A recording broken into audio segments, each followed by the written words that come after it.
অনুশীলনী 16.1 অধ্যায় 16 পরিমিতির 5 নম্বর অঙ্ক। একটি সমবাহু ত্রিভুজের প্রত্যেক বাহুর দৈর্ঘ্য 2 মিটার বাড়ালে এর ক্ষেত্রফল 6√3 বর্গমিটার বেড়ে যায়। ত্রিভুজটির বাহুর দৈর্ঘ্য নির্ণয় করো। এখানে এই অঙ্কটা খুব ইম্পর্টেন্ট, পরীক্ষায় আসে এই অঙ্কটা। এখানে প্রত্যেকটা বাহুর দৈর্ঘ্য 2 মিটার বাড়ালে ত্রিভুজটির ক্ষেত্রফল এত বর্গমিটার বেড়ে যায়। এটা একটা সমবাহু ত্রিভুজ। আচ্ছা, প্রথমে আমরা মনে করি ত্রিভুজটির প্রত্যেক বাহুর দৈর্ঘ্য এ। সমবাহু ত্রিভুজের ক্ষেত্রফলের সূত্র কি? সমবাহু ত্রিভুজের ক্ষেত্রফলের সূত্র √3/4 a²। তাহলে ত্রিভুজটির ক্ষেত্রফল হবে √3/4 a²। প্রত্যেক বাহুর দৈর্ঘ্য 2 মিটার বাড়ালে বাহুর ক্ষেত্রফলটা বেড়ে হবে কি a+2। কারণ আগে যদি বাহুর দৈর্ঘ্যটা a হয়, 2 মিটার যদি বাড়াই তাহলে বাহুর দৈর্ঘ্যটা হবে a+2। সেই ক্ষেত্রে ক্ষেত্রফল √3/4, যেহেতু বাহু আমাদের a+2, তাহলে এখানে হবে a+2²। এখন প্রশ্ন মতে এই দুইটা ক্ষেত্রফলের পার্থক্য √3/4 a+2² মাইনাস √3/4 a² = 6√3। এই দুটো বাহুর পার্থক্য হচ্ছে এটা। এখান থেকে আমরা √3/4টা কমন নিয়ে নিই। √3/4 যদি কমন নিই, second bracket a+2² minus a² এটা থাকবে। এবার আমরা এই √3/4টাকে এই পাশে পাঠিয়ে দেবো, যেহেতু এটা এই পাশে গুণ অবস্থায় আছে, এই পাশে ভাগ হবে। আর যদি আমরা গুণ আকারে লিখি তাহলে ওইটা কী হবে, উল্টে যাবে। তাহলে এই a+b² সূত্রটা এখানে লিখে দিই, a² + 2ab + b² minus a²। আর এটাকে আমরা এই পাশে পাঠিয়ে দিই, তাহলে √3 6√3 এটা উল্টে যাবে, উপরে হবে 4, নিচে হবে √3।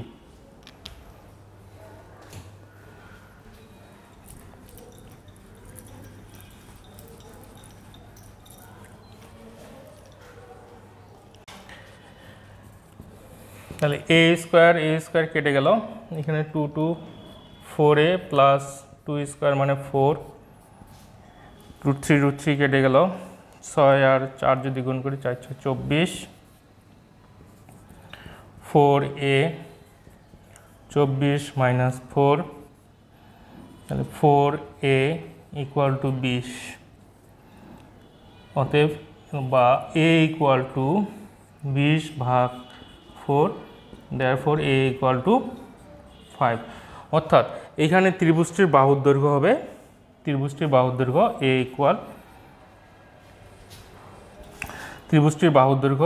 = 5 মিটার। এটাই হবে আমাদের অ্যান্সার। Question number 6।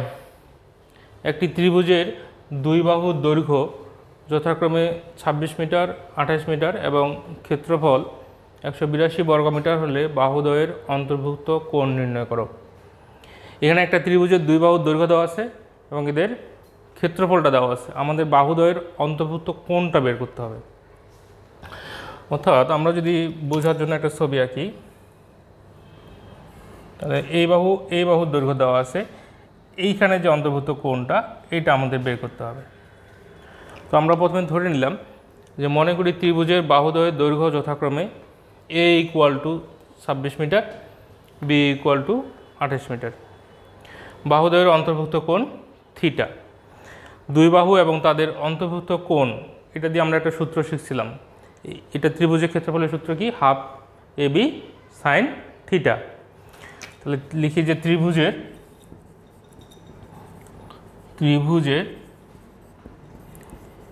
ক্ষেত্রফল = ½ ab sin θ।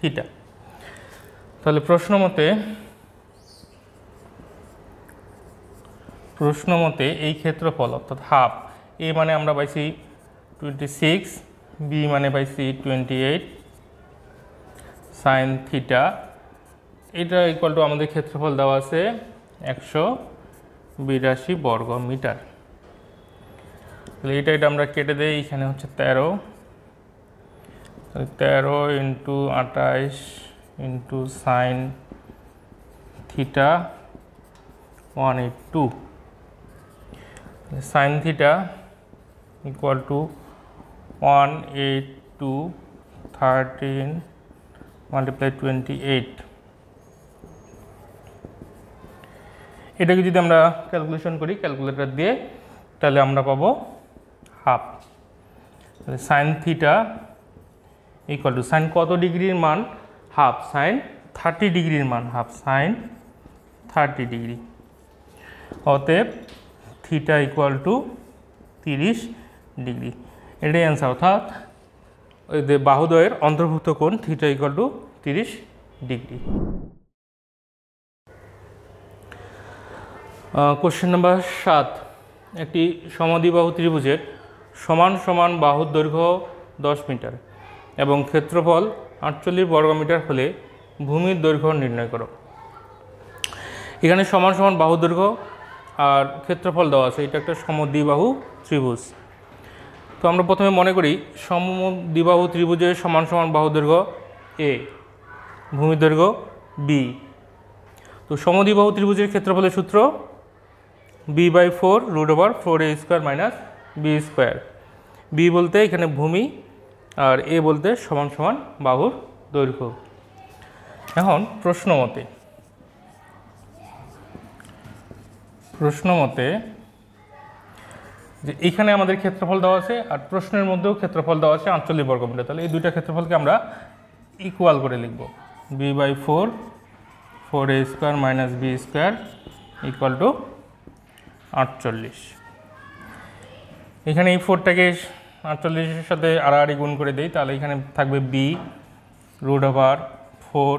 এর মান আমরা পাইছি সমান সমান বাহুর দৈর্ঘ্য দেওয়া ছিল আমাদের 10 মিটার, তাহলে এর মান হচ্ছে 10 মিটার। তাহলে এর জায়গায় এখানে এর মানটা বসাই দিই, 10 স্কোয়ার মাইনাস বি স্কোয়ার। এই 4টা এটার সাথে গুণ হয়ে যাবে, তাহলে 48 আর 4 যদি গুণ করি তাহলে 192। আচ্ছা, এখন আমরা এটা ক্যালকুলেশন করি। বি এটাকে যদি হিসাব করি তাহলে হচ্ছে 400 মাইনাস বি স্কোয়ার, আর এইখানে আমরা পাবো 192। এবার আমাদের এই রুটটাকে তুলতে হবে, রুটটাকে তোলার জন্য উভয় পাশে বর্গ করতে হবে। তাহলে বি √400 মাইনাস বি স্কোয়ার 192। উভয় পাশে আমরা এটা বর্গ করে নেব। বর্গ করলে আমাদের এখানে থাকবে বি স্কোয়ার, এখানে রুট স্কোয়ারটা চলে যাবে, থাকবে 400 মাইনাস বি স্কোয়ার। আর এটাকে যদি আমরা ক্যালকুলেটর দিয়ে বর্গ করি তাহলে এটার রেজাল্ট আসবে 36864। এবার আমরা এই বি স্কোয়ারটা এই দুজনের সাথে গুণ করে দেবো। গুণ করে দিলে এখানে উপরে হবে বি 400 বি স্কোয়ার, লিখি 400 B square minus b⁴ into 36864।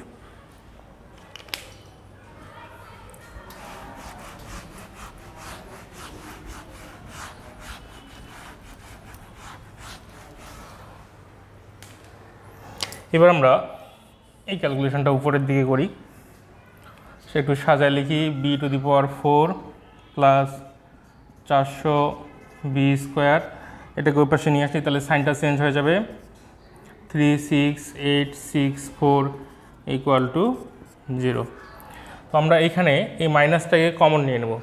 Common নিলে কি হবে, মাইনাসটা যদি কমন নিই b⁴, আমরা জানি মাইনাস কমন নিলে সাইনগুলো কি হয়, চেঞ্জ হয়ে যায়। তাহলে 400 B square plus 36864 equal to 0। এবার মাইনাসটা আমরা ওই পাশে পাঠিয়ে দিই, বা মাইনাস দিয়ে যদি গুণ করে দিই মাইনাসটা চলে যাবে, থাকবে হচ্ছে b⁴ minus 400 B square plus 36864 equal to 0। এবার আমরা করব কি, এটাকে মিল টার্ম করব। হ্যাঁ, মিল টার্ম করার জন্য এইটাকে ভেঙে নেব, ওটা মিল টার্মে শর্টকাট মেথড আমরা পরের ভিডিওতে শিখব। এখন আমরা এটাকে যদি হিসাব করি তাহলে পাবো 256 B square minus 144 B square plus 36864 equal to 0।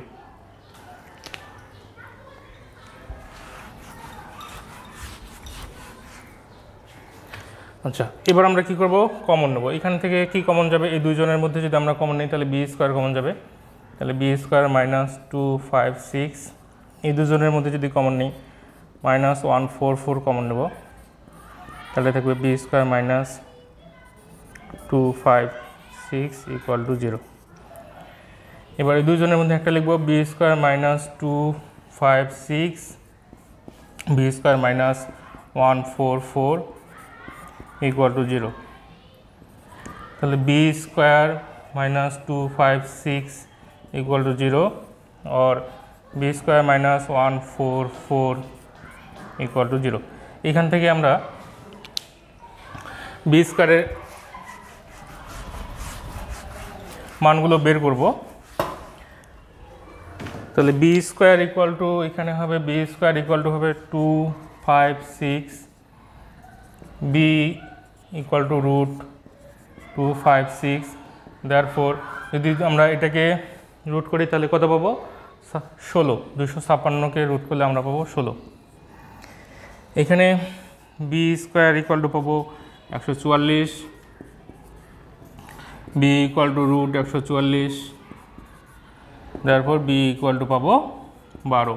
অর্থাৎ আমাদের যে ত্রিভুজের ভূমির দৈর্ঘ্যটা বের করতে বলছে, এই দৈর্ঘ্যটা হবে 16 মিটার অথবা 12 মিটার, অর্থাৎ দুইটাই হবে অ্যান্সার। অর্থাৎ আমাদের অ্যান্সার হবে 16 মিটার অথবা 12 মিটার।